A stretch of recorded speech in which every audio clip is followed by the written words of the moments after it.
bien, quiero pedirles que se dirijan por favor a Gálatas capítulo 1. Hoy vamos a terminar el primer capítulo.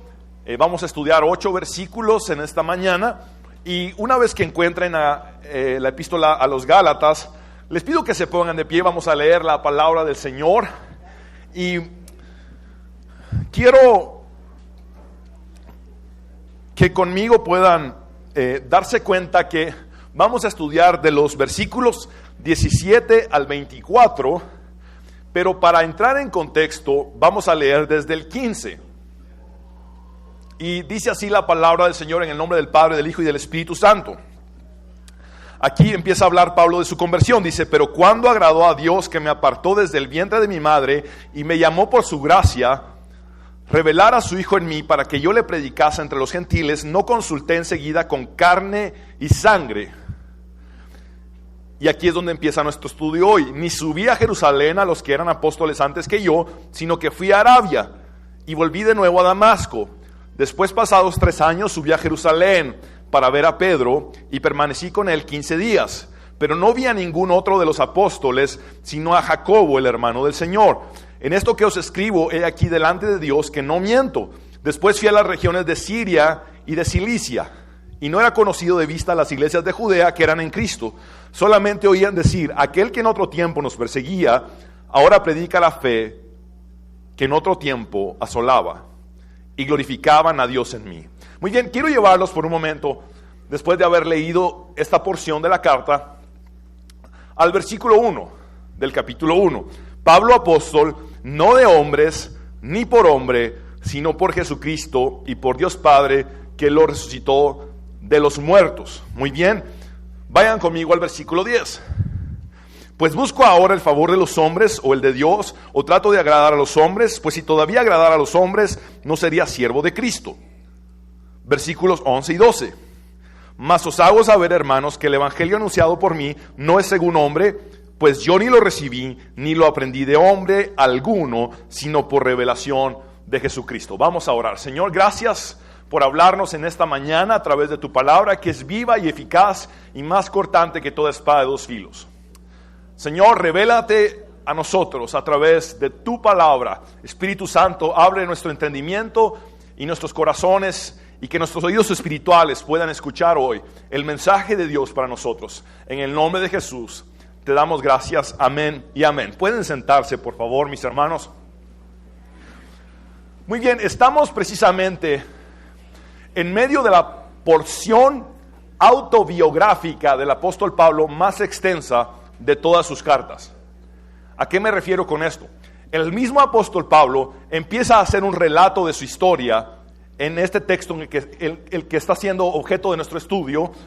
Es un relato de su propia historia y él nos empieza a enseñar sus primeros pasos. Si pusiéramos un título para esta porción de Gálatas, sería precisamente los primeros pasos de Pablo en la fe. Eso es lo que vamos a ver hoy. ¿Qué pasó exactamente después de su conversión? ¿Y qué pasó antes de que Pablo empezara su ministerio? El ministerio que Jesús le encomendó. Y vamos a ver para esto, y quiero que mantengan sus Biblias abiertas siempre en Gálatas capítulo 1. Y quiero enseñarles primeramente una palabra, es la palabra épita, en griego, que significa después o luego. Cada vez que ustedes ven la palabra épita, se transcribe epeita, pero se dice épita. Cada vez que ustedes encuentran esa palabra, están delante de un relato de manera cronológica. Es decir, Pablo empieza a dar un orden de los sucesos que acontecieron después de su conversión. Y quiero que miren, por ejemplo, en el versículo 18,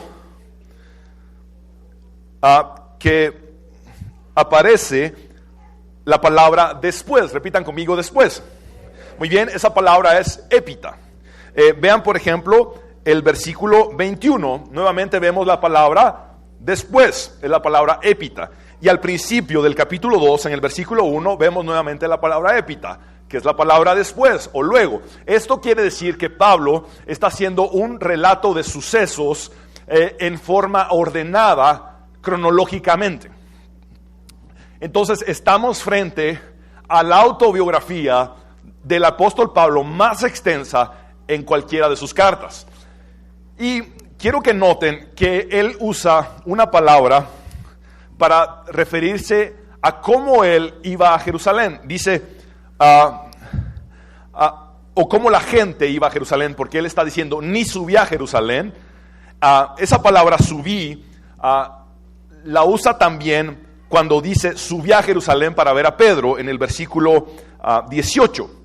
Y esa palabra subí es la palabra anelthon, que significa ascender, pero conlleva una expresión espiritual, religiosa, porque se subía a la ciudad sagrada, y a la vez geográfica, ya que Jerusalén se encuentra sobre una altiplanicie en los montes de Judá. Por eso, aunque muchos venían del norte e iban hacia el sur y aparentemente bajaban geográficamente, decían, subí a Jerusalén, voy a subir a Jerusalén, y es porque Jerusalén está encima de las montañas de Judá. Y luego vemos que él se refiere a Jerusalén como la palabra que escribí aquí. Pablo habla en 9 ocasiones de Jerusalén, y aquí en la primera parte de la carta a los Gálatas escribe Jerusalén de esta manera: Jerusalema. Y Jerusalema es una forma helenizada, es decir, como los griegos llamaban a Jerusalén, pero más adelante en la misma carta él cambia el término de Jerusalema por Jerusalén, que es mucho más parecido al hebreo. Y a partir de que él menciona por primera vez Jerusalén en la carta a los Gálatas, en las otras 7 ocasiones que él menciona a Jerusalén, la escribe de esta forma en el griego, Jerusalén. Ahora, ¿por qué es más correcto decir Jerusalén? Es porque es más apropiado para el hebreo. Aquí tenemos Jerusalem, es como se dice Jerusalén en hebreo, Jerusalem. ¿Y por qué estoy explicando esto? Porque Jerú, eso significa ciudad. La palabra Jerú significa ciudad. Repitan conmigo, ciudad. Y Shalayim viene de Shalem o Shalom. ¿Y qué significa Shalom? Paz. Entonces Jerusalén es la ciudad de paz. Perfecto. Así es como es conocida la ciudad sagrada, donde nuestro Señor Jesucristo estuvo ejerciendo también su ministerio en esta tierra. Entonces él dice, muy bien, lo que yo he recibido como el evangelio de Jesús no me lo enseñó ni carne ni sangre. ¿Se acuerdan ustedes que cuando Pedro hace la gloriosa confesión de tú eres el Cristo, el Hijo del Dios viviente, Jesús inmediatamente le dice, bienaventurado eres Simón, hijo de Jonás, porque esto no te lo reveló carne ni sangre, es decir, no te lo reveló hombre alguno, sino mi Padre que está en los cielos. Y entonces Pablo usa la misma expresión. Cuando yo me convertí, no fui a consultar con carne ni sangre, no fui a consultar con hombres, fui a consultar directamente con Jesús. Y hay un autor que dice que cada vez que hay una conversión, Jesús se encarga de la tutela. Es decir, no solamente es que te conviertas, es que Jesús mismo se encarga de lo que viene a continuación después de tu conversión. Esto significa una preparación para ejercer un ministerio en el servicio de la obra del Señor. Ahora, cuando él dice, ni subí a Jerusalén para ver a los que eran apóstoles antes que yo, allí está reconociendo la autoridad de los 12, pero está también haciendo un énfasis en que ninguno de los 12 le enseñó a él el evangelio. ¿Recuerdan ustedes cuáles eran los requisitos para ser apóstol? Haber estado con Jesús desde su bautismo hasta su ascensión, es decir, haberlo visto resucitado. Eso era uno de los requisitos para ser apóstol. Ahora Pablo fue llamado como un abortivo. Él se describe a él como llamado de una forma anormal, y él fue el que vio a Jesús en gloria camino a Damasco, al punto de que él quedó ciego. Y posteriormente de su conversión, en lugar de ir a ser discipulado por Ananías, por ejemplo, el profeta que oró por él para que recobrara la vista, o en lugar de ir a buscar a los 12 para que lo entrenaran, él decidió encontrarse con Jesús y lo hizo en una ciudad que es contrapuesta a Jerusalén. Esa ciudad se llama Arabia. Repitan conmigo Arabia, por favor. O más bien, más que una ciudad, es una región, y ya voy a explicarles. Y luego sigue diciendo, sino que fui a Arabia y volví de nuevo a Damasco. Muy bien. Después, pasados 3 años, subí a Jerusalén. Nuevamente la palabra subir, ¿verdad? Aparece allí, a Nelson. Y luego dice Jerusalén para ver a Pedro, y permanecí con él 15 días. Esa palabra ver a Pedro es importante porque la palabra historesé, como aparece aquí, es la palabra que él usa. Y esa palabra, ver, no significa que Pedro le iba a enseñar algo a él, sino que solamente le iba a conocer. Y dice que estuvo con él solamente por 15 días. Esa palabra historesé viene de historeo, que significa visitar, conocer o entrevistarse con alguien. Y MacArthur dice que la traducción más exacta es familiarizarse con alguien. Es decir, y él dice 15 días. En otras palabras, fui solo a conocer a Pedro, a compartir lo que Jesús me había enseñado en Arabia, pero Pedro no me enseñó a mí el evangelio, sino que yo fui a compartirle a Pedro lo que Jesús me había enseñado a mí en Arabia. Y solamente nos conocimos y nos dimos cuenta que Pedro estaba llamado por Cristo a evangelizar a los judíos, y que yo, Pablo, estaba destinado por Cristo a predicar a los gentiles, es decir, a todos los que no eran judíos.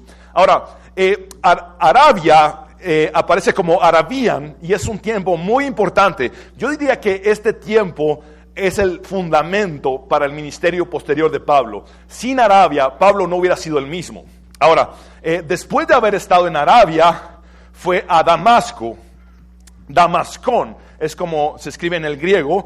Y luego vemos que va a Jerusalén para entrevistarse, para familiarizarse con Pedro. Pero Pedro aparece como Kefas en la carta de Pablo. Y Kefas en español es Cefas. Y aquí quiero aclarar algunas confusiones que algunos puedan tener. Cuando ustedes ven en las Sagradas Escrituras Pedro y ven Cefas, es exactamente el mismo personaje.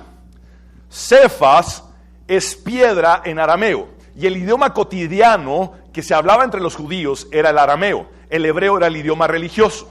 Entonces a Pedro le decían Cefas. Jesús mismo le decía Cefas a Pedro, y Pablo, por consiguiente, prefería llamarle Cefas, es decir, piedra en arameo, que Petros, que es piedra en griego.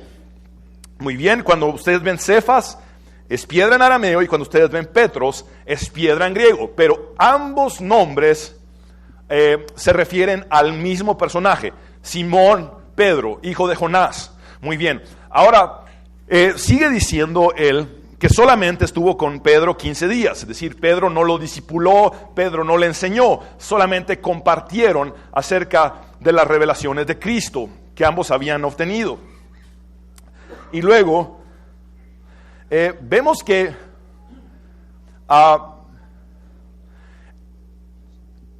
no vio a ningún otro de los apóstoles, y hay una razón por la cual los 11 restantes no estaban, sino a Jacobo, el hermano del Señor. Y aquí quiero aclarar otra cosa. Jacobo también es mencionado como Santiago. Cuando ustedes ven Jacobo y ven Santiago, es un mismo nombre. Ahora, voy a explicar por qué la diferencia. Hay 4 Jacobos o 4 Santiagos en el Nuevo Testamento. El primero que aparece no es muy conocido y aparece como Santiago o Jacobo, el padre de Judas, pero no de Judas el Iscariote, sino que de otro Judas. Y recordemos que el nombre de Judas era sumamente común en aquella época porque venía de Judá. Entonces Judas era un nombre tan común como Luis en español. Ahora, aparece otro Jacobo o Santiago que es parte de los 12 apóstoles. Este Jacobo Santiago es conocido como Jacobo el mayor, hijo de Zebedeo y hermano de Juan. ¿Se acuerdan que Jesús les apodó a estos dos hermanos los Boanerges? Porque eran los hijos del trueno, es decir, tenían un temperamento de mecha corta, como diríamos nosotros. Y luego Juan se convierte en el discípulo amado. Es algo maravilloso lo que Jesús hizo con ellos. Ahora, vemos, este es el segundo Santiago que aparece, o Jacobo que aparece. El tercer Santiago, o Jacobo que aparece, es también otro de los 12 apóstoles. Este es el hijo de Alfeo, no de Elfeo, sino de Alfeo, que también se considera hermano de Mateo.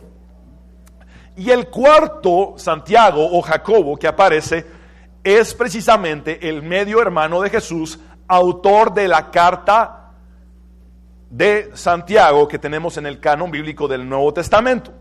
Ahora, entendiendo esto, puedo explicarles que en el texto como está en la epístola a los Gálatas, por la forma gramatical en la que Pablo estaba escribiendo, que vio a Santiago, escribió Jacobón, que la traducción es Jacobo.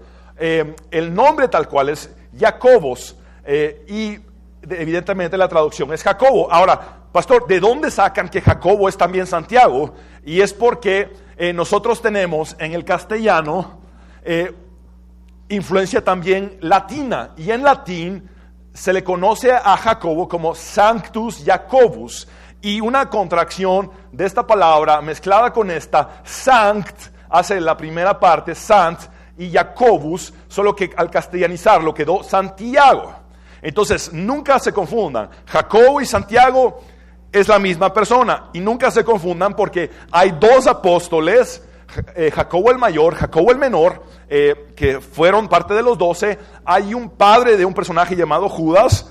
Y está Jacobo, el hermano de Jesús, autor de la carta a Santiago. Y al que vio Pablo en esta visita fue precisamente al medio hermano de Jesús. Ahora, Pablo se refiere a Santiago como un apóstol en el sentido de función, no en el sentido de autoridad de los 12. ¿Por qué estoy tan seguro de esto? Porque Santiago en su carta no menciona ser apóstol. Solamente se presenta como siervo de Jesucristo.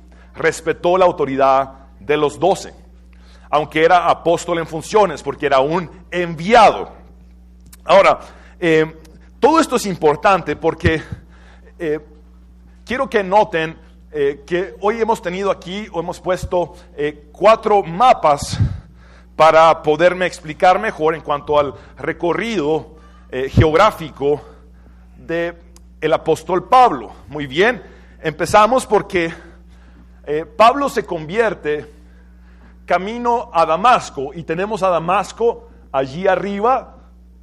Muy bien, ahí está Damasco, aparece como Damascus en este mapa de Israel, y de Damasco a Jerusalén, que está precisamente aquí, hay 281 kilómetros.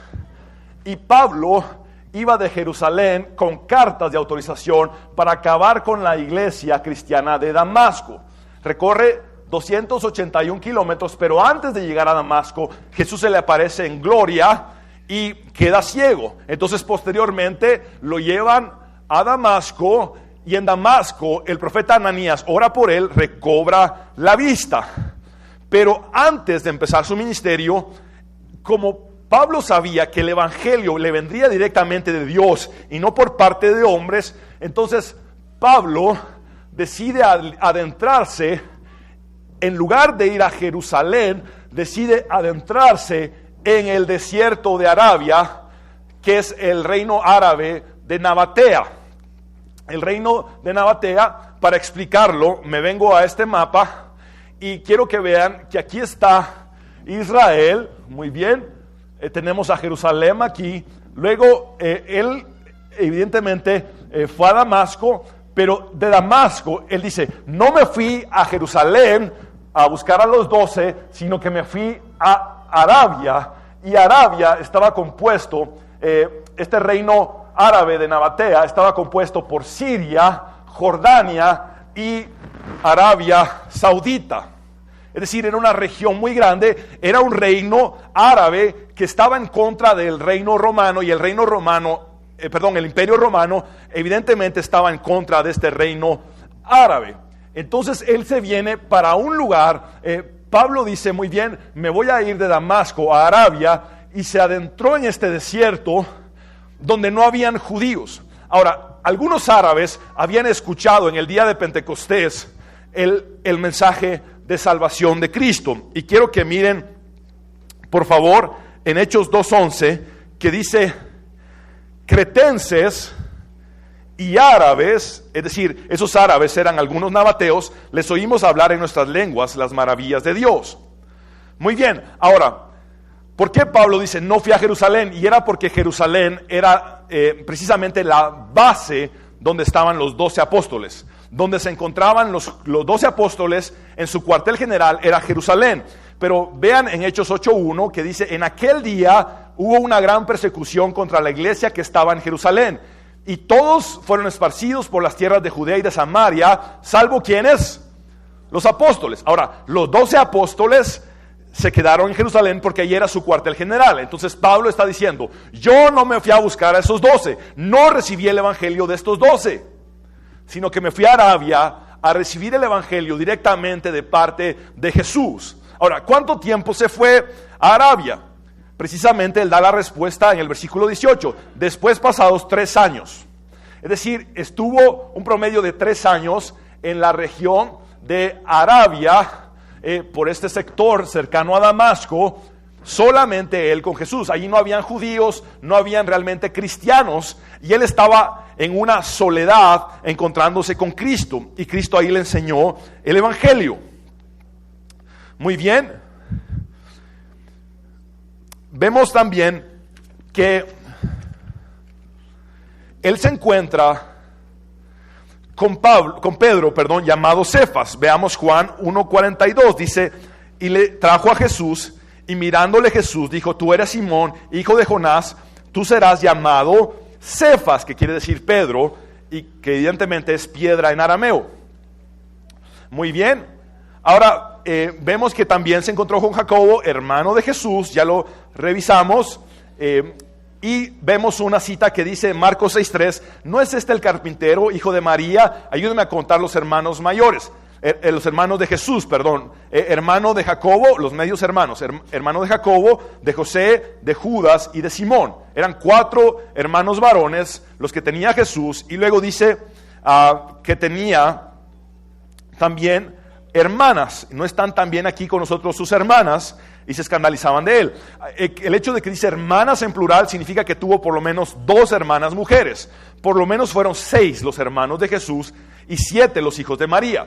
Y recordemos que estos 6, al menos que hubieran existido más hermanas, eran todos solamente hermanos de parte de madre, eran medios hermanos de Jesús. Y de hecho este Jacobo o Santiago no creyó en su hermano, sino hasta que le vio resucitado. Allí es donde su hermano, su medio hermano de Jesús se convierte. Muy bien, ahora, ¿por qué razón, si Jerusalén es el cuartel general de los apóstoles, por qué razón cuando Pablo llega a Jerusalén para pasar 15 días allí, no encontró a 11 de los apóstoles, sino solamente a 1, y a Jacobo, el hermano de Jesús? Y la respuesta está en Hechos 9:26. Cuando llegó a Jerusalén trataba de juntarse con los discípulos, pero todos le tenían miedo, no creyendo que fuese discípulo. Muy bien, en otras palabras, les avisaron, muy bien, apóstoles, viene en camino Pablo, el que era Saulo de Tarso, sí. ¿Y de verdad se convertiría o está pretendiendo que se convirtió para tendernos una trampa y acabar con nosotros? Pues no nos quedamos para averiguarlo, así que con permisito. Y se fueron 11 a las regiones de Samaria y de Judea y se esparcieron y dejaron solamente al más valiente de ellos, al más aventado, que dijo, yo voy a comprobar que realmente se convirtió, y Pedro se quedó allí, y también Jacobo estaba allí, porque Jacobo llegó a ser el líder principal de la iglesia en Jerusalén. Y bueno, entonces durante 15 días comparten. y se conocen. Y Pedro puede percatarse de que el evangelio que recibió Pablo fue directamente de parte de Jesús, mientras que estuvo en su tiempo en Arabia. Y vean lo que dice Pedro respecto a Pablo en su segunda carta. Y tened entendido que la paciencia de nuestro Señor es para salvación, como también nuestro amado hermano Pablo, según la sabiduría que le ha sido dada, os ha escrito. Casi en todas sus epístolas, hablando en ellas estas cosas, entre las cuales hay algunas difíciles de entender, las cuales los indoctos e inconstantes tuercen, como también las otras escrituras para su propia perdición. Muy bien, hay dos cosas que quiero resaltar. Pedro dice que las epístolas de Pablo vienen de la sabiduría que le ha sido dada por Dios. Las reconoce como sagradas escrituras. Y luego hay una humildad en Pedro al decir que le cuesta entender las cartas de Pablo. Así es que no te sientas mal, hermano, y yo no me debo de sentir mal si en algún momento me ha costado entender las cartas de Pablo, porque incluso Pedro, el máximo líder de los 12, dice que le costó entender esas cartas. Y dice que enseñarlas mal o tergiversarlas es para perdición del maestro. En otras palabras, yo sería el primer condenado por enseñar mal una carta del apóstol Pablo. Por eso me estoy tratando de dedicar al máximo para que ustedes puedan entender la pureza del mensaje de esta carta de Pablo a los Gálatas. Muy bien. Ahora, quiero que vayamos al versículo 20. Y el versículo 20 lo he escrito completo aquí en el pizarrón. Dice, adegrafos y min iru enopion tu theu o tiu pseudome. Y lo que está diciendo es, y las cosas que escribo, o más bien en nuestro orden gramatical sería, y las cosas que os escribo, os aseguro, esta palabra es clave, idu, os aseguro, enepion, delante tu theu de Dios, que no miento. Ahora, esta palabra pseudome, ¿se acuerdan ustedes que en español para decir que algo es falso ponemos primeramente la expresión pseudo? Decimos pseudo pastor, pseudo profeta, pseudo apóstol. Es para decir es un falso maestro, es un falso pastor, un falso apóstol. Y lo que él está diciendo es, lo que les digo no es falsedad, y se los aseguro delante de Dios, es decir, enfrente de Dios yo les aseguro esto. Lo que estaba haciendo Pablo en este versículo es un voto judío donde se asevera una verdad, se garantiza una verdad, y él está diciendo no miento. Pero lo que este versículo 20 denota es que Pablo estaba sufriendo porque ya nadie le creía prácticamente en la región de Galacia. Por causa de los falsos maestros, falsos apóstoles, falsos pastores, falsos profetas que llegaron a la región de Galacia a tratar de judaizar, Pablo había perdido credibilidad. Le decían a la gente, él no es parte de los 12, él es perseguidor de la iglesia. Vean su pasado, ¿cómo va a ser ahora alguien que va a enseñar una verdad? Entonces, esto denota el momento tan atroz, tan duro, tan difícil de Pablo, que tiene que hacer un voto judío para que por favor le crean que lo que está diciendo es completamente cierto. Y luego vamos a Gálatas 1, 21, 24. Entonces dice, después fui a las regiones de Siria y de Cilicia, y no era conocido de vista a las iglesias de Judea que eran en Cristo. Solamente oían decir, aquel que en otro tiempo nos perseguía, ahora predica la fe que en otro tiempo asolaba, y glorificaban a Dios en mí. Muy bien, quiero enseñarles a qué regiones se fue Pablo. Se fue hacia el norte, a las regiones de Siria y de Cilicia. La principal ciudad de Siria de aquellas épocas era Antioquía de Siria, donde estaba una de las iglesias principales que vio un gran avivamiento, y luego él dice también que estuvo en Cilicia, pero al estar en Cilicia se refiere a que estuvo en Tarso, porque Tarso está dentro de la región de Cilicia. Muy bien, ese es el peregrinaje de Pablo geográficamente. Y hay palabras claves en estos últimos versículos que son objeto de nuestro estudio en esta mañana. Y cuando dice él que los de las iglesias de Judea que eran en Cristo solamente oían decir: aquel que en otro tiempo nos perseguía, ahora predica la fe que en otro tiempo asolaba. Esa palabra asolaba es porci, y esa palabra porci significa aquel que destruía nuestra fe, aquel que devastaba nuestra fe. Ahora predica la fe que un día quiso destruir, ahora predica la fe que un día quiso devastar. Y luego sigue diciendo: y glorificaban a Dios en mí. Esa palabra es doxason, e involucra la palabra doxa. Si ustedes se acuerdan, en nuestro primer estudio vimos que la palabra doxa es gloria. Literalmente le está diciendo: cuando ellos escuchan mi testimonio, que antes perseguía a la iglesia, pero que ahora predico acerca de Jesucristo, le dan gloria a Dios por mi vida. Esto habla de lo que una conversión verdadera provoca en las demás personas que nos rodean o que escuchan acerca de nosotros. Tienen que darle gloria a Dios por la transformación, por el cambio que Dios ha traído a nuestras vidas.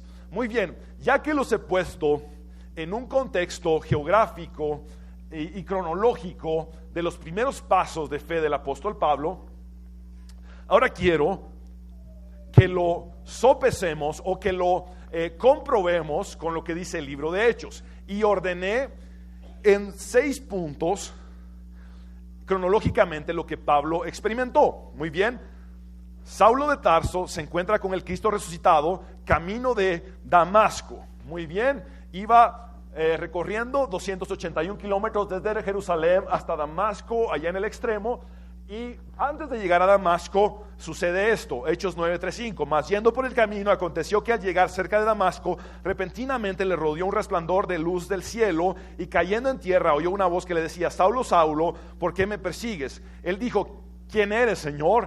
Y le dijo: yo soy Jesús a quien tú persigues, dura cosa te es dar coces contra el aguijón. Y luego vemos que en el versículo 15 que estudiamos la semana anterior, y en la parte A del versículo 16, él habla también de su conversión. Él dice: pero cuando agradó a Dios, que me apartó desde el vientre de mi madre y me llamó por su gracia, revelar a su Hijo en mí, para que yo le predicase entre los gentiles.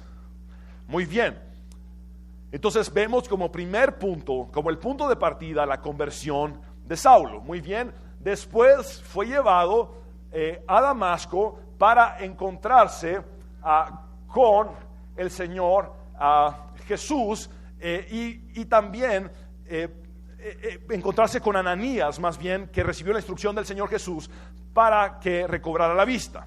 Entonces él dice: inmediatamente yo no me fui de Damasco a Jerusalén, sino que me fui a Arabia. Y él hace ese énfasis porque está diciendo: yo no fui enseñado por los 12 que estaban en Jerusalén, sino que fui enseñado por Jesús en Arabia. Muy bien, entonces vemos el punto número 2. Después de unos días en Damasco, es decir, cuando Ananías oró por él y recobró la vista y recobró sus fuerzas también, dice así el texto, pasó varios años en Arabia. Ahora, Arabia significa aislamiento y significa también preparación. ¿Qué nos dice esto? Que antes de hablar con los hombres necesitamos hablar a solas con Dios. Pablo, antes de empezar un ministerio público, estuvo en la intimidad, a solas, en el anonimato con Dios. Y esto es sumamente trascendente. Todos necesitamos un tiempo en Arabia. Veamos lo que dice el versículo 17 y el versículo 18. Ni subí a Jerusalén a los que eran apóstoles antes que yo. Ese énfasis es: ellos no me enseñaron el evangelio, sino que fui a Arabia y volví de nuevo a Damasco. ¿Y cuánto tiempo estuve en Arabia? Aproximadamente 3 años. Muy bien. Ahora, ese tiempo en Arabia es donde Jesús personalmente le enseña y le revela el evangelio. Y quiero hacer una pausa aquí, porque evidentemente el apóstol Pablo se va hacia un lado de Damasco, es decir, aquí lo tenemos un poquito más claro, aquí está Damasco y él se adentra en Arabia, seguramente cerca de Damasco, pero lo suficientemente lejos para estar aislado, y esto quiere decir que Jesús le reveló su evangelio. Ahora, yo me puse a orar y a preguntarle al Señor, ¿qué fue lo que tú le enseñaste a Pablo en Arabia? Señor, revélame qué le enseñaste a Pablo en Arabia. Yo sé que fueron 3 años de enseñanzas, pero dime tú, en un resumen, ¿qué le enseñaste a Pablo en Arabia? Y el Señor me dijo, ¿cuál fue el entrenamiento judío de Pablo? Y yo le dije, Señor, Gamaliel, uno de los principales rabís, uno de los principales maestros judíos, lo entrenó y lo volvió doctor en la ley. Es decir, Pablo era como el equivalente a un doctor en teología, un conocedor de las Sagradas Escrituras, y recordemos que el Nuevo Testamento no había sido escrito, por ende toda la revelación que Pablo tenía era el Antiguo Testamento. Santiago, al que él conoció en esos 15 días, fue el primero en escribir una carta, y la epístola de Santiago es la primera carta escrita del Nuevo Testamento cronológicamente, y Pablo escribió posteriormente a Santiago. Ahora, ¿qué estoy tratando de decirles? Todo el recurso de Pablo era el Antiguo Testamento, y por ende era un gran conocedor del Antiguo Testamento, porque era doctor en la ley, era doctor en el Antiguo Testamento, en las Sagradas Escrituras.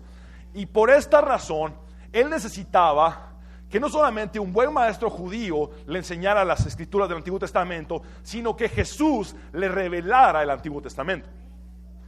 Porque Jesús es la llave que abre la revelación del Antiguo Testamento. No se puede comprender el Antiguo Testamento sin Cristo. Por eso los judíos no lo entienden, pero es porque el mismo Dios dice que fueron enceguecidos también para que nosotros fuéramos salvos. Ahora, síganme con esto. Quiere decir que Jesús le empezó a decir a Pablo lo siguiente, y aquí les he puesto una hoja inserta para que entendamos parte de lo que Jesús le enseñó a Pablo en Arabia. Jesús le empieza a decir a Pablo, muy bien, ¿conoces el Génesis? Sí, Señor Jesucristo, conozco el Génesis. Muy bien, donde dice, y dijo Dios, sea la luz, el que habló fui yo.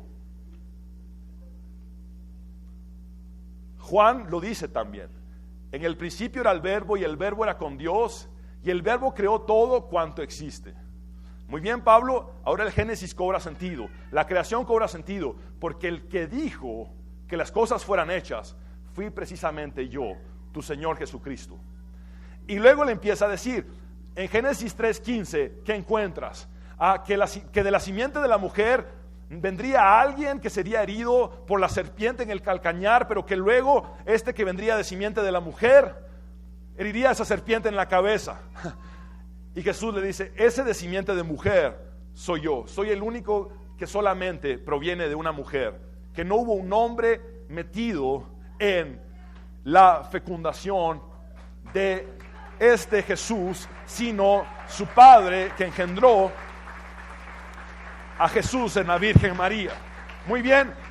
Y posteriormente le dice, ¿y te acuerdas del Éxodo, Pablo? Muy bien, en Éxodo yo soy el Cordero de Dios inmolado a favor de los pecadores. En Levítico soy el sumo sacerdote. En Números soy la estrella de Jacob. En Deuteronomio soy el profeta semejante a Moisés. En Josué soy el príncipe del ejército de Jehová. En Jueces soy el mensajero de Jehová. En Ruth yo soy el pariente redentor. En Primera y Segunda de Samuel soy el rey menospreciado y rechazado. En Primera y Segunda de Reyes y Primera y Segunda de Crónicas soy el Señor del cielo y de la tierra. En Esdras soy el cumplidor y predicador de la ley. En Nehemías soy el intercesor y edificador. En Esther soy el Mardoqueo de cada uno que me necesite. En Job soy el redentor resucitado y esperado. En el Salmo 1 soy el hombre bienaventurado. En el Salmo 2 soy el Hijo de Dios. En el Salmo 8 soy el Hijo del Hombre. En el Salmo 22 soy el Cristo de la cruz. Y sabes que el Salmo 22 profetiza la cruz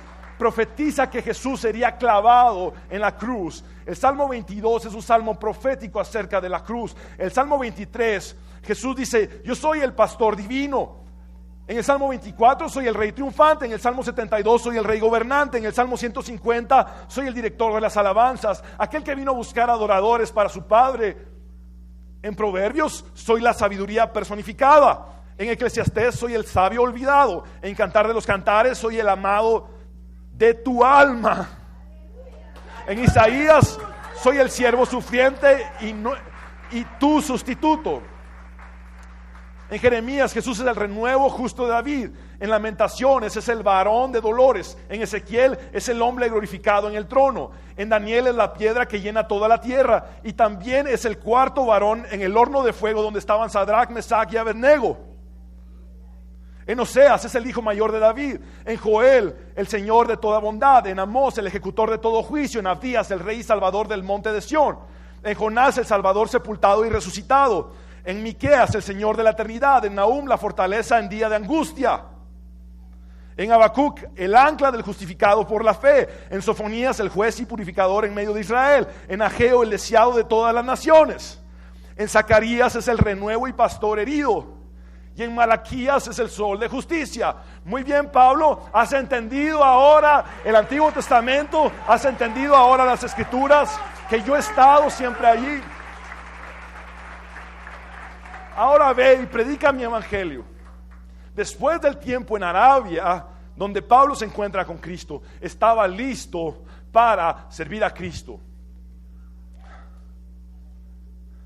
Y entonces regresa a Damasco. Después de unos días en Damasco, pasó varios años en Arabia. Ese es el punto número 2. Pero tras volver de Arabia, el punto número 3, Pablo predicó en Damasco por un breve espacio de tiempo. Es decir, empieza su ministerio en Damasco. Y es en Damasco donde sufre por primera vez persecución. Y él dice allí: ni subí a Jerusalén a los que antes eran apóstoles, antes que yo, sino que fui a Arabia y volví de nuevo a Damasco. Es decir, después de pasar 3 años en esta región de Arabia, regresa a Damasco. Muy bien. Y esto lo podemos corroborar en Hechos 9, 20, 25. Dice: enseguida predicaba a Cristo en las sinagogas, diciendo que este era el Hijo de Dios. Y vean lo arriesgado que era Pablo, porque iba a predicar a las mismas sinagogas judías que Jesús es el Hijo de Dios. Fue lo mismo que hicieron Pedro y Juan en Hechos capítulo 3 y 4, después de sanar al cojo en el nombre de Jesús, cuando le dijeron: no tengo oro ni plata, pero lo que tengo te doy, en el nombre de Jesús levántate. Y empezaron a testificar adentro del templo Pedro y Juan, y luego los meten presos una noche, y al día siguiente los de la familia de los sumos sacerdotes los confrontan y les dicen: los vamos a dejar ir, pero no pueden hablar más de Jesús. Y Pedro y Juan contestan: no podemos callar lo que hemos visto y oído.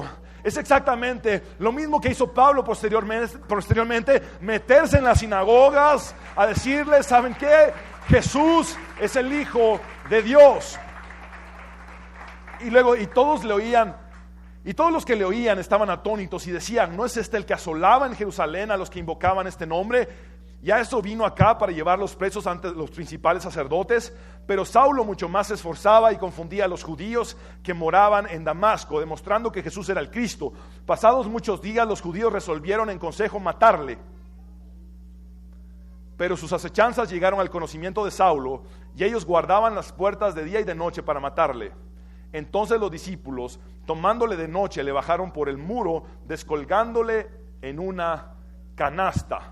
Y de esto habla él en 2 de Corintios 11, 32, 33. En Damasco, el gobernador de la provincia del rey Aretas, este es el rey de la región nabatea de Arabia, guardaba la ciudad de los damasenos para prenderme, y fui descolgado del muro en un canasto por una ventana y escapé de sus manos. ¿Saben a qué me recuerda esto?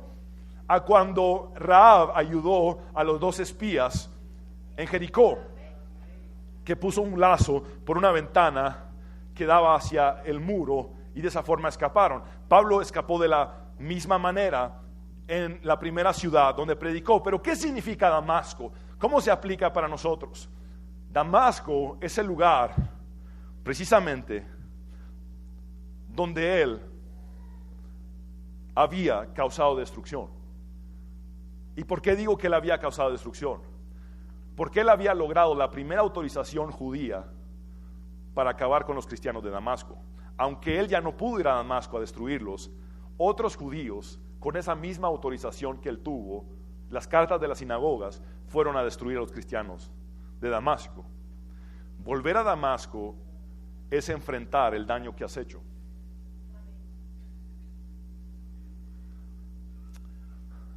Jesús no quiere que vivas en el pasado, pero Jesús quiere que enfrentes tu pasado. Y si tú sabes que en tu vida hay un Damasco, un lugar donde hiciste daño, y ahora has sido convertido y transformado por Cristo, vuelve a ese Damasco, ahora transformado a hacer el bien.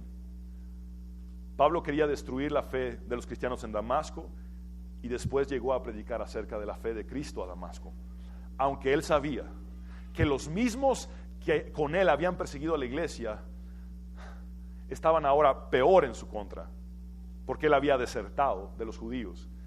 Y estos que él convocó para destruir a los cristianos de Damasco estaban en Damasco, y él sabía que esos mismos que un día fueron sus amigos le iban a matar o le querían matar. Por eso escapó de esa forma, en una canasta con un lazo que lo sacaron los judíos por el muro de la ciudad de Damasco. Pero dice que después de Damasco se fue a Jerusalén. Y quiero que vean el punto número 4. Obligado a abandonar Damasco, fue a Jerusalén, es decir, viajó 281 kilómetros, pero pasó solamente 15 días visitando a Pedro y a Jacobo, así como predicando. Gálatas 1, 18b, 19 dice: subí a Jerusalén para ver a Pedro y permanecí con él 15 días, pero no vi a ningún otro de los apóstoles, sino a Jacobo, el hermano del Señor. Hechos 9, 26, 30 corrobora esto. Dice: cuando llegó a Jerusalén, trataba de juntarse con los discípulos, pero todos le tenían miedo, no creyendo que fuese discípulo. Entonces Bernabé, tomándole, y aquí es donde aparece Bernabé en la vida de Pablo, tomándole, lo trajo a los apóstoles y les contó cómo Saulo había visto en el camino al Señor, el cual le había hablado, y cómo en Damasco había hablado valerosamente en el nombre de Jesús, y estaba con ellos en Jerusalén, y entraba y salía, y hablaba denodadamente, es decir, con denuedo, en el nombre del Señor, y disputaba con los griegos, pero estos procuraban matarle. Cuando supieron esto, los hermanos le llevaron hasta Cesarea y le enviaron a Tarso. Muy bien, vemos los inicios de Pablo. Predica en Damasco y lo quieren matar. Predica en Jerusalén y lo quieren matar. Entonces los apóstoles de Jerusalén, desde aquí, lo llevan hasta una ciudad portuaria, hasta un puerto, que es el puerto de Cesarea, para que se embarque hacia Tarso, que es su ciudad natal. Y finalmente llega a esta región de Siria y Cilicia es donde está Tarso.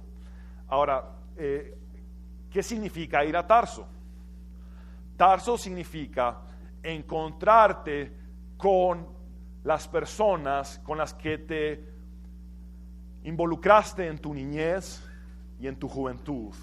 Volver a tus familiares, porque la familia de Pablo estaba allí, y hablarles del cambio que Cristo ha hecho en tu vida. Eso es lo que representa ir a Tarso. Y quiero que vean el punto número 5. Debido a una conjura contra su vida, Pablo huyó a Tarso, donde pasó unos 7 años. Muy bien, ya vimos esto. Gálatas 1:21 dice: después fui a las regiones de Siria y de Cilicia. Ahora Hechos 9:30 dice: cuando supieron esto los hermanos, le llevaron hasta Cesarea y le enviaron a Tarso. Muy bien, esa distancia de Cesarea a Tarso era de 572 kilómetros, es decir, Pablo recorría grandes distancias a pie y en barco. Y luego vemos el punto número 6. Fue llevado por Bernabé a Antioquía de Siria para que ayudase en la enseñanza de la palabra de Dios a la iglesia allí.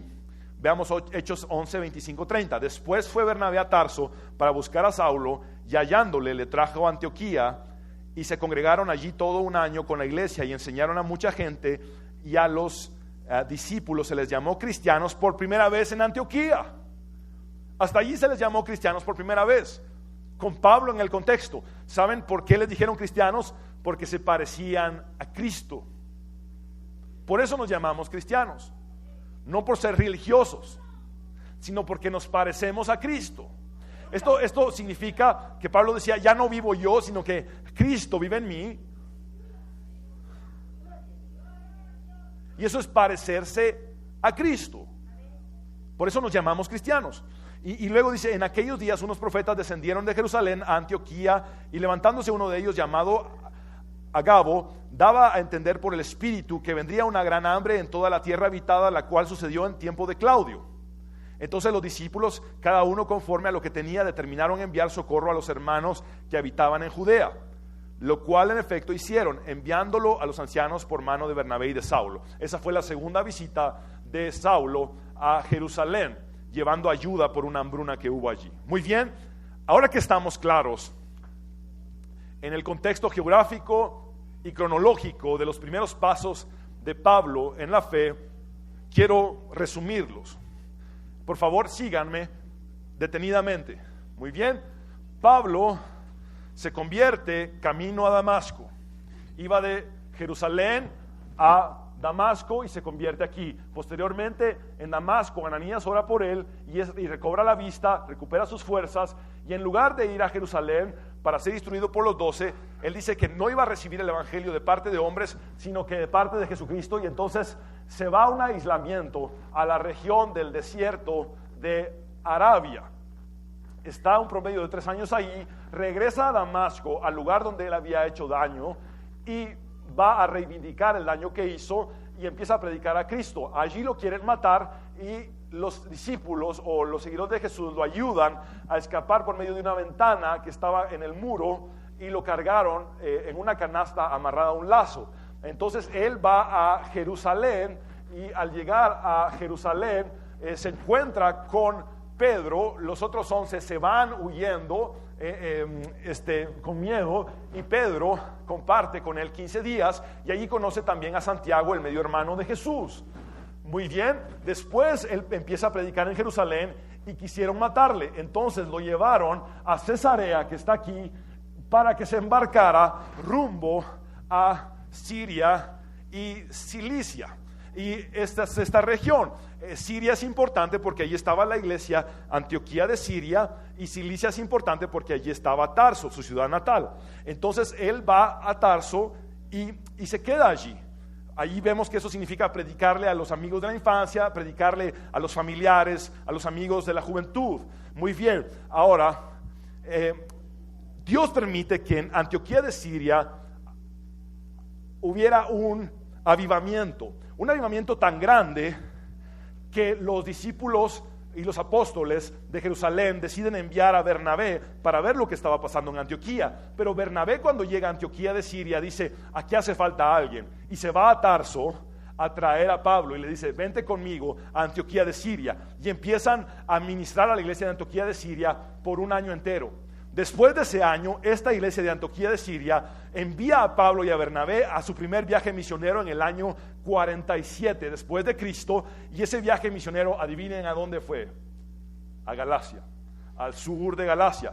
Pablo predica en estas regiones de Antioquía de Pisidia, Iconio, Listra y Derbe, y en este sur de Galacia es donde él empieza su primer viaje misionero. Luego regresa a Antioquía, y cuando llegan las noticias de que habían llegado falsos maestros a esta región, él escribe la carta a los Gálatas desde Antioquía de Siria. Y por eso es importante entender todo en cuanto a los primeros pasos de Pablo. Muy bien, pastor, esto es mucha información, pero ¿cómo lo voy a aplicar a mi vida?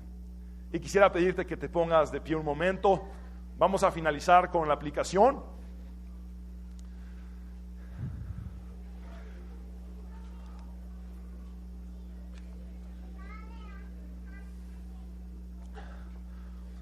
El punto número 1 es el siguiente: toda persona que ha experimentado una conversión está llamada a proclamar a Cristo, sin excepción.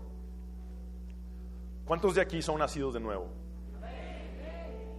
Muy bien. Una de las preguntas más importantes que hizo Saulo de Tarso en toda su vida fue precisamente camino a Damasco. Él le dijo a Jesús: ¿qué quieres que yo haga? La mayoría nos convertimos egoístamente. Yo tenía 7 años cuando me convertí y me dijeron: cielo, Jesucito, infierno, diablo, ¿qué prefieres? Jesucito lindo, te recibo como mi Salvador. Egoísta, siendo un niño.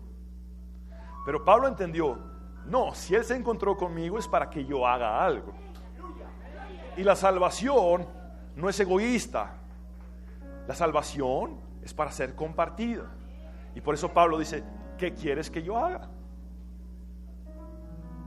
Por eso yo no estoy de acuerdo con la predicación complaciente, con la predicación que hace sentir bien a la gente.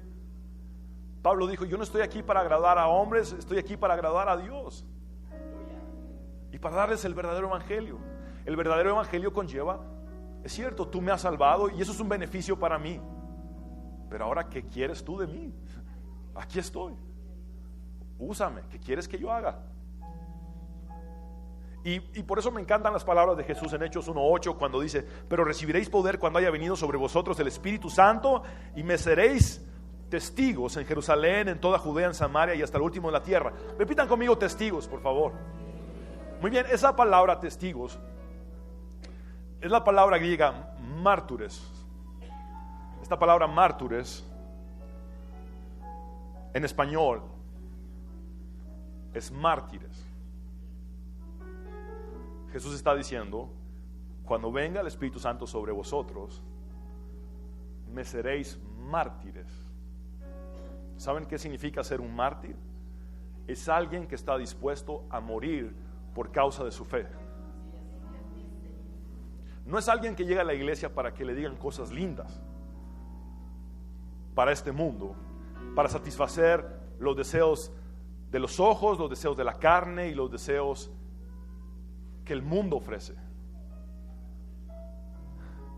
Se viene a una iglesia para escuchar la verdad, y la verdad os hará libres. Y la verdadera conversión conlleva el hecho de decir: mátenme si quieren, pero yo nunca voy a callar lo que he visto y oído. Y Cristo me ha salvado no solamente para mi propio beneficio, sino para que yo haga algo. Pablo lo entendió desde el principio. El punto número 2: el desierto de Arabia representa el tiempo de aislamiento en el cual se es preparado por Dios para predicar el evangelio. Y esto es lo que el Espíritu Santo me habló al hacer esta prédica. Muchos y la gran mayoría están en Arabia en este momento. No ha empezado el ministerio aún, porque están siendo preparados. Se encontraron con Cristo y ahora Jesús los llevó a un desierto. El desierto es sinónimo de preparación. Jesús mismo, antes de empezar sus 3 años y medio de ministerio, se fue a un desierto por 40 días a enfrentarse con Satanás. El desierto es previo al ministerio. El tiempo de aislamiento, el tiempo de anonimato es previo al ministerio. David lo experimentó cuidando las ovejas de su padre en la intemperie, y aún a su padre se le olvidó que le quedaba un hijo que estaba cuidando a las ovejas. Aún estás en Arabia, aún estás siendo capacitado, estás siendo preparado. Necesitas estar con Dios en la soledad y en la intimidad antes de estar delante de hombres en eminencia. Necesitas a Cristo y conocerle, y que Él te dé la revelación de su palabra, como Pablo la recibió. No importaba que Pablo había sido doctor en leyes, o doctor en las Sagradas Escrituras. Importaba que Jesús le podía revelar esas Escrituras. Lo que estoy tratando de decirte es que este desierto es temporal, es pasajero. En el desierto se experimenta el quebrantamiento. Y les he dicho, como decía Forsyth, es necesario experimentar el quebrantamiento en la cruz, pero la sanidad en el Espíritu de Dios, quebrantado y sanado. Por eso a mí me encanta ver el ejemplo que Jesús pone cuando en Galilea, levantándose muy de mañana, siendo aún muy oscuro, salió y se fue a un lugar desierto y allí oraba. Hay que estar en lugares desiertos para crecer, para ser formados. En los lugares desiertos, allí donde somos quebrantados, donde Jesús nos muestra lo peor de nosotros, que necesita ser cambiado, y necesitamos ser humillados en su presencia. Necesitamos tener un espíritu sencillo, un espíritu humilde, un corazón quebrantado. Porque Isaías 57:15 lo dice así: porque así dijo el alto y sublime, el que habita en la eternidad y cuyo nombre es el Santo: yo habito en la altura y la santidad, y con el quebrantado y humilde de espíritu, para hacer vivir el espíritu de los humildes y para vivificar el corazón de los quebrantados.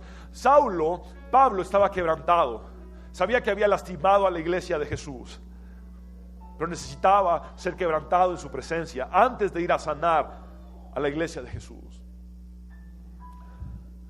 Este es el tiempo de quebrantamiento en el desierto. Ahora, en Salmos 46:10 dice: estad quietos y conoced que yo soy Dios. En otras palabras, para conocer a Dios necesitas quedarte quieto. Y dice Dios: seré exaltado entre las naciones, enaltecido seré en la tierra. ¿Sabes qué significa esto? Que cuando te metes con Dios a solas, no es para hablar tú nada más, es para escucharle. No todo se trata de dame, sáname, provéeme.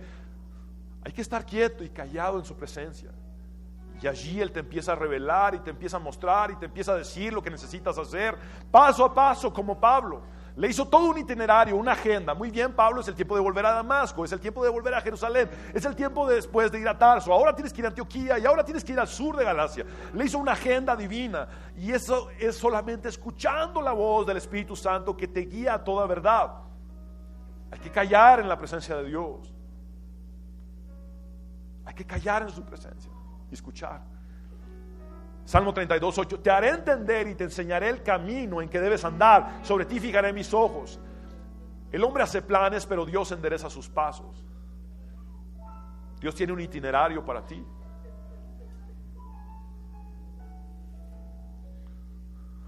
Dios te dice: ¿sabes qué, hijo?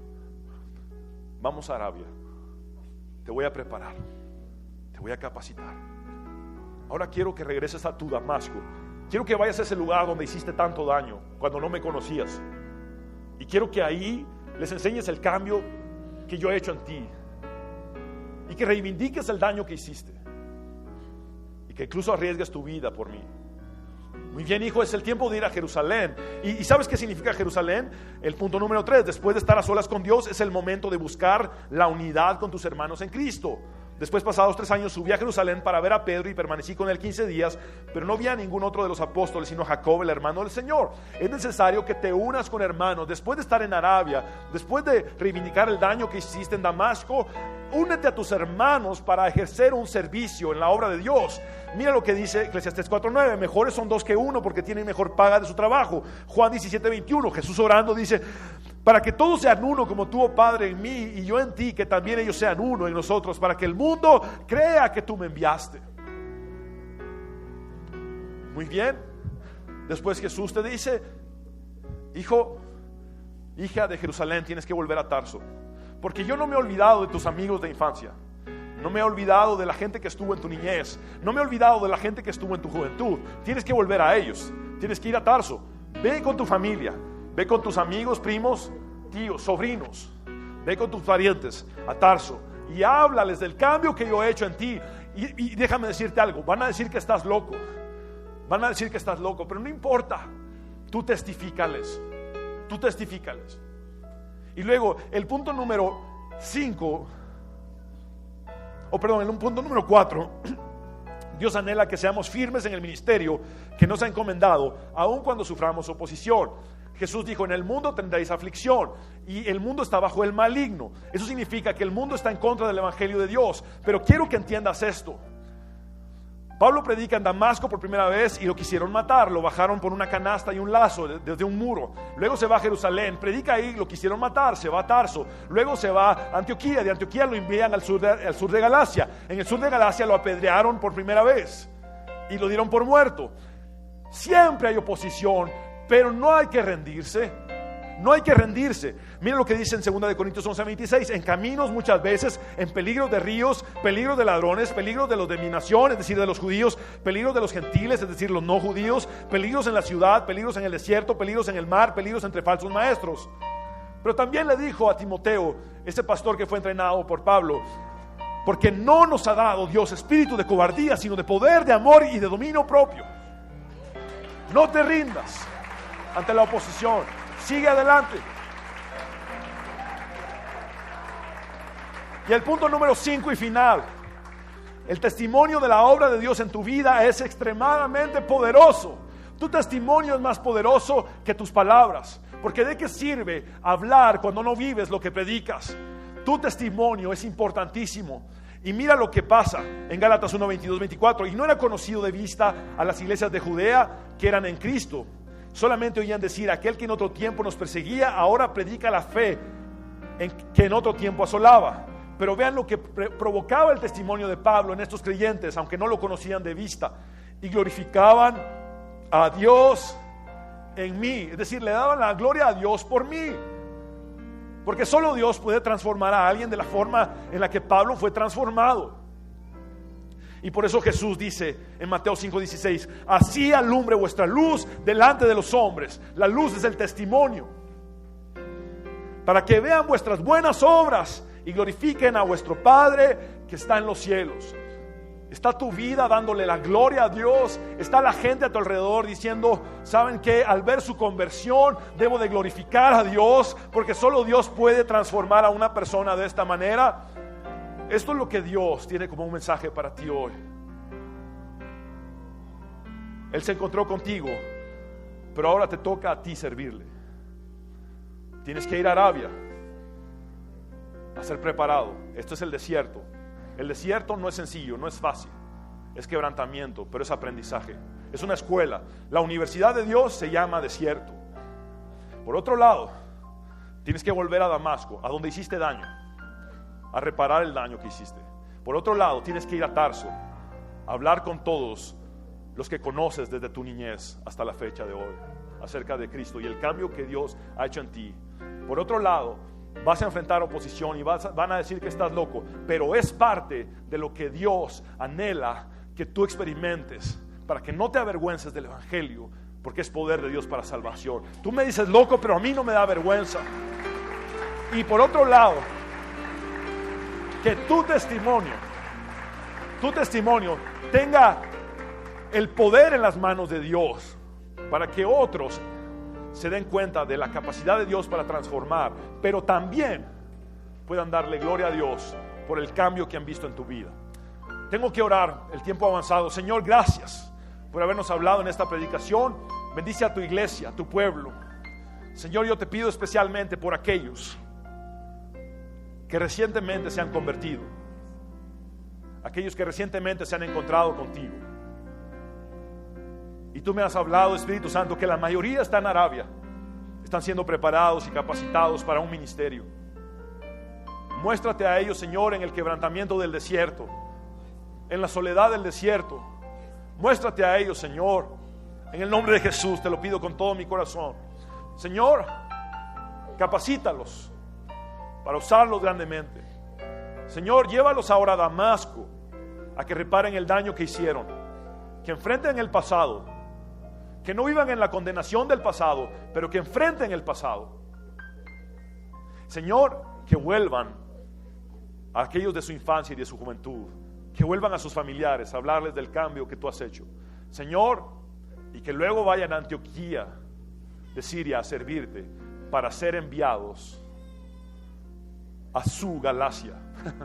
Señor, tú tienes un ministerio para cada uno. Gracias por haberlos escogido. Ahora quiero hablar contigo, hombre y mujer, que has venido sin Cristo. Haz esta oración conmigo rápidamente, pero con tu corazón y tus labios. Repite conmigo esta oración delante de Dios. Dile: Señor Jesús, te necesito. Ven a mi corazón. Reconozco que soy pecador, pero también sé que moriste en la cruz para perdonar mis pecados, que con tu sangre me has lavado de toda mi maldad y que resucitaste al tercer día para darme la victoria y la vida eterna. Toma el trono de mi corazón desde ahora y para siempre. En tu nombre, Jesús, hemos orado. Amén.